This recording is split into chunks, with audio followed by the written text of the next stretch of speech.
teasing and teasing, I'm sitting on him. All of my diamonds are dripping on him. I met him at the bar, I was 12 or something. I ordered 2 more wines, cause tonight I want him. A little context if you care to listen. I find myself position. The man that I love sat me down last night and he told me that it's over, done decision. And I don't wanna feel how my heart is ripping. In fact, I don't wanna feel, so I stick to sipping. And I'm out on the town with a simple mission. In my little black dress, sitting. Just a heartbroken bitch, high heel, 6-inch in the back of the nightclub, sipping champagne. I don't trust any of these I'm with in the back of the... My eyes struggled to open as I slowly rose up, palm to head, as the sensitivity to the morning's light caused my head to throb. I struggled to focus, looking around at unfamiliar surroundings. Where the fuck was I at? My vision started to slowly clear, and then I realized I was completely naked. I immediately looked to my right, and that's when I saw him, resting peacefully with his arm across my waist. Oh, shit, I thought to myself in panic. I quickly scanned the floor for my clothes and saw my purse and phone sitting in a chair at the far end of the room. I moved slowly from under his hold and winced at the soreness I felt all over my body. I looked quickly at him to see if he heard my gasp, but he remained in a deep sleep. That's when I saw slight scratches on his back. Damn, did I do that? I was struggling to remember. Flashes in my mind of last night began to fill my mind as I slid from the bed, picking up whatever pieces of clothing I could find on the floor as I eased my way to the chair. Pulling on my dress, I lifted my purse and snatched my phone, heading quietly to the door and easing out into the hallway. I frantically stared, looking for the front door, looking around, just trying to get my bearings. But then I was in luck. Right in front of me, right down the end of this spiral staircase, was the door. My phone buzzed, and I looked down. Oh, thank God. It was Lane. Girl, where you at? Lane asked. I don't know where I'm at. Send me your location. I will come get you. And why the fuck are we whispering? She asked again. Because I woke up in a strange house in a strange bed. With a fine ass man. Child, I saw you leave with him last night. I said, girl, you did good. You did good, honey. Not funny, bitch. Hurry your ass up and come get me, I whispered, looking behind me as I eased down the staircase. Lane was laughing. I see where you're at. Miss Goody Two Shoes busting windows out of cars and having one night stands. Bitch, I'm proud of you. Lane, I hissed loudly, reaching for the door. She was pissing me off, and I was ready to get out of there.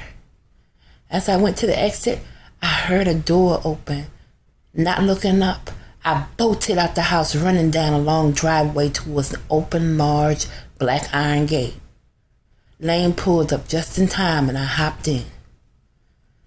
How did you get here so fast? I asked as we sped away. Lane smiled.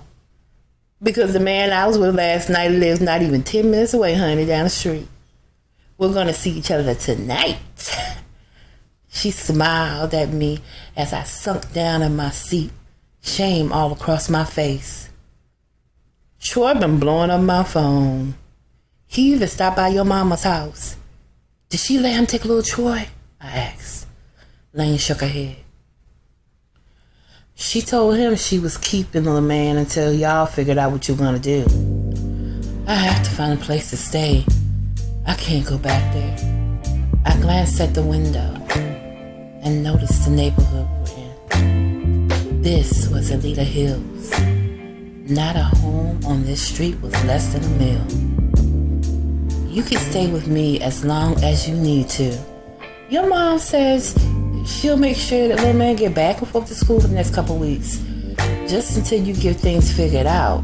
I am no better than him, Lane, I said sadly, looking down. Lane pulled the car over, turning to me. Cut that shit out. You're one of the best people I know. Always loving, always kind, always helping people. Girl, you don't deserve any of this shit this man has done to you. Alright, I told her, and she turned back around and started driving again. I closed my eyes and the images flashed before me of sky blue eyes looking back at me.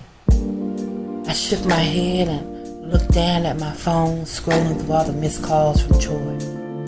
I didn't bother opening up my text messages, but an email from my vice president caught my eye. The fuck? I let out a long sigh, shaking my head. I know. We have to get dressed and meet them for a board meeting at 3 p.m. The new CEO wants to look over the project before he approves the budget and agrees to launch. Today though, Lane? Shit, we were supposed to have a 3-day weekend after the office party. I was pissed off. Never was too good with surprises. Lane shrugged her shoulders. We gotta do this. And you know once the company changed ownerships, this would happen. So suck that shit up and let's go get this money. Lane nodded at me and I nodded back. Even though we weren't in the hood anymore, we still handle shit with a hood mentality. Like my papa used to say, we ain't leaving no money on the floor. By the time I got to Lane's house, Troy had called me a total of 56 times. My voicemail was full, my text messages were now in the hundreds. I ignored it, getting dressed in my black business suit, slicking my hair down, pulling on my red bottom heels. Lane had already gotten some things from my house, and no, I didn't ask her how. So I was straight in the clothing department. I began to arrange my project on the laptop as Lane drove towards the office. Once we got to the building, we went straight to work on everything else. I started sending what was needed to the boardroom for my presentation. You ready? Lane asked, buttoning up her red jacket. Let me code switch right quick, I said, and she laughed. Lane walked towards the front doors of the boardroom, stopping abruptly, looking surprised. This can't be good, I thought. A tall, deep caramel man stood in front of her, dressed in a refined black suit, adorned with gold cufflinks and a gold Rolex. My eyes fell to the lotus flower tattoo in the middle of his neck, playing peekaboo above his very pronounced collarbones. Lane, he said, just as caught off as she was. Blake, what are you doing here? She asked, folding her arms, and he smiled, stepping right up to her. I am Director of Intelligence and Security for the new owner and CEO of this company. I see you work here also. He looked amused, which seemed to piss Lane off even more. She got closer to him, grabbing his chin and pulling him down to her. Nigga didn't even flinch. I don't know what the fuck is going on, but you better keep it copacetic, she whispered to him. And he took her hand gently, kissing the inside of her palm. My mouth dropped wide open. He was bold as hell, I give him that. Lane walked past him without missing a beat, and I proceeded behind her. When we walked in, I began to greet all the familiar faces, grabbing the remote control so that I can turn on the screen for the display of my presentation. The models came in, and my storyboards were lined up neatly along the sides of our boardroom so they could see my visual with clear distinction.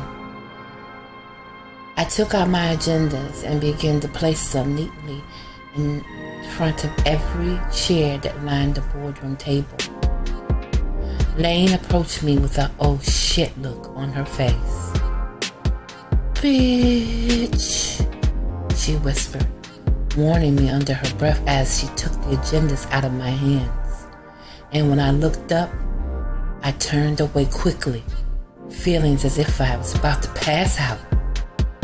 "Are you fucking kidding me?" I whispered back to Lane, and she shook her head, bumping me slightly. "Tighten up. You got a job to do." I nodded, turning slowly back around. "Mr. Eric Hunter, I would like to introduce you to our Director of Marketing and Development, Mrs. Raina Kyle, and our Director of Media and Public Relations, Ms. Lane Parker."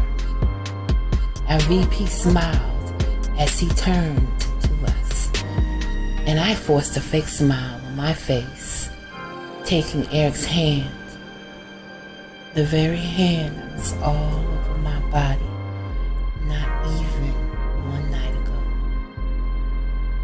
He held my hand longer than appropriate, and we just stared at one another.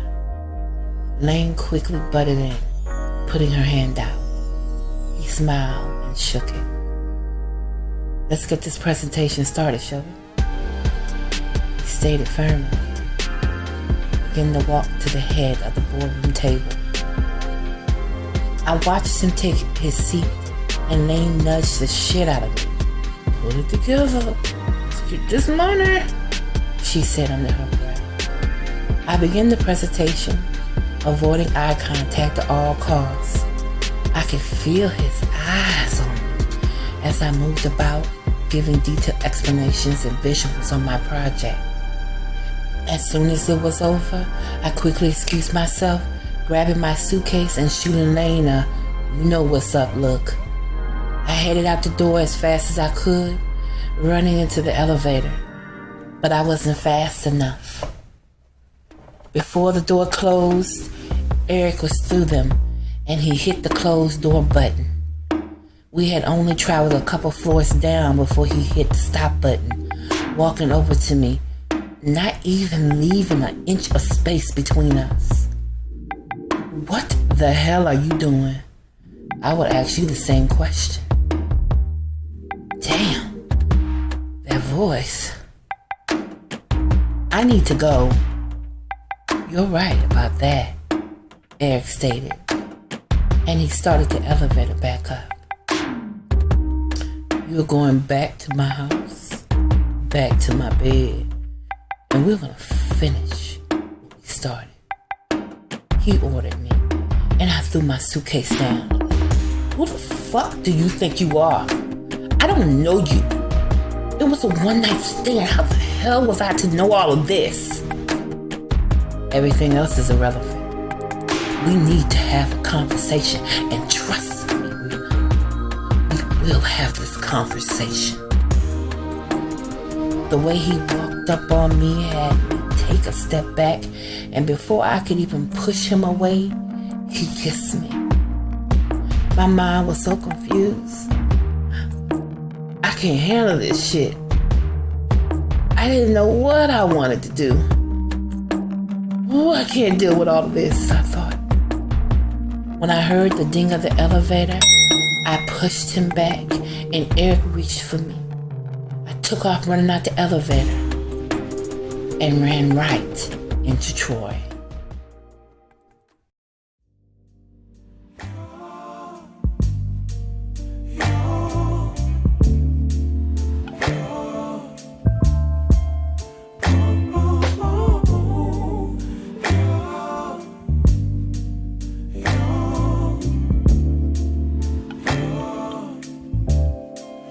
It's not my fault.